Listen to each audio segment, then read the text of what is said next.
တော်ရုံတန်ရုံမသိတဲ့ Excel ထဲမှာလက်ရှိအချိန်ထိအသုံးဝင်နေတဲ့ tips and trick လေးတွေကိုပြောပြပေးမယ်ပထမဆုံးတစ်ခုကကျွန်တော်ဒီလိုမျိုးရိုက်ထားတဲ့စာတွေကိုပြန်ပြီးတော့ခွဲထုတ်ချင်တယ်ဆိုရင်ဒီလိုမျိုးနမူနာလေးရိုက်လိုက်ပြီးတော့ရင်ကျွန်တော်တို့က keyboard ကနေပြီးတော့ control နဲ့ e လေးနဲ့ကိုတွဲနေလိုက်ရင်ကျွန်တော်တို့ဒီမှာနာမည်ကြီးပဲ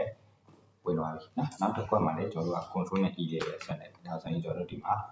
ခွဲပြီးတော့နော်အကုန်လုံးခွဲပြီးတော့ပြီဖြစ်ပါတယ် okay နောက်တစ်မျိုးကကျွန်တော်တို့ကဒီလိုမျိုး column တွေတွားပြီးတော့ကျွန်တော်တို့ဒီလိုမျိုးတွားညှိနေရင်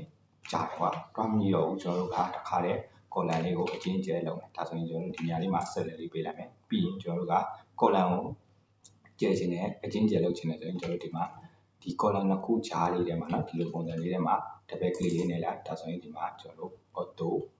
column လေးတွေကျဲထားပြီဒါဆိုရင်ကျွန်တော်တို့ကဒီမှာ row လေးရောကျဲခြင်းနဲ့ဆိုရင်ကျွန်တော်တို့ဒီနေရာလေးမှာနော်ဒီနှစ်ခုစုံတဲ့နေရာလေးမှာdouble click လေးထည့်နေလိုက်ရင်ကျွန်တော်တို့ဒီမှာ row လေးauto ကျဲထားပြီဖြစ်ပါတယ်နော်အကုန်လုံး okay ပါဒါလေးလေးရပါလို့ရှင်ပါတယ်နောက်တစ်မျိုးကကျွန်တော်တို့ကဒီမှာကဏ္ဍတွေကို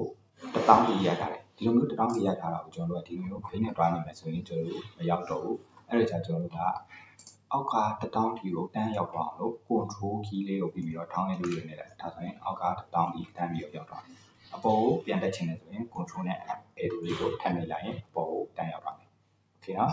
okay ဒီအောင်မှကျွန်တော်တို့နောက်တစ်မျိုးကကျွန်တော်တို့ကဒီမှာ filter လေးထည့်ခြင်း filter လေးထည့်ခြင်းကျွန်တော်တို့က shortcut key လေးက control shift and လို့နေလိုက်ရင်ကျွန်တော်ဒီမှာ filter လေးပေါ်လာနော်ဒီမှာကျွန်တော်တို့ filter ရေးလို့ရပြီ okay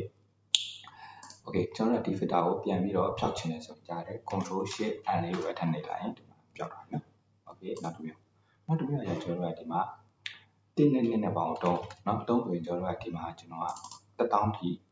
ရှိတယ်အောက်မှာ1000ထိရှိတယ်နော်ဒီလိုမျိုး1000ထိရှိတာကိုကျွန်တော်တို့ကဒီလိုမျိုးဆွဲမှာလားအောက်ကပေါင်းထားတဲ့အောင်ဒီလိုမျိုးကျွန်တော်တို့ဆွဲချနေ1000ထိအကြာကြီးဆွဲရတယ်ဟုတ်တယ်နော် okay ကျွန်တော်တို့ကဒါဆိုရင်ဒီလိုမျိုးမဆွဲဘူးဘယ်လိုလုပ်မလဲဆိုရင်ကျွန်တော်တို့ဒီမှာ double click လေးနှိပ်လိုက်ဒီနေရာလေးမှာ plug လေးဒီလိုပုံလေးပေါ်ဆိုရင် double click လေးနှိပ်လိုက်ရင်ကျွန်တော်တို့ကဒီမှာအောက်က1000ထိကျွန်တော်တို့ပေါင်းပြီးတော့နော်ကျွန်တော်ကြည့်လိုက်ဒီမှာ1000ထိပေါင်းပြီးတော့နော်ဒီမှာ1000နဲ့ကိုပေါင်းလိုက်ရင်1000နေရတယ်နော်အကုန်လုံးပေါင်းပြီးတော့ okay ပါ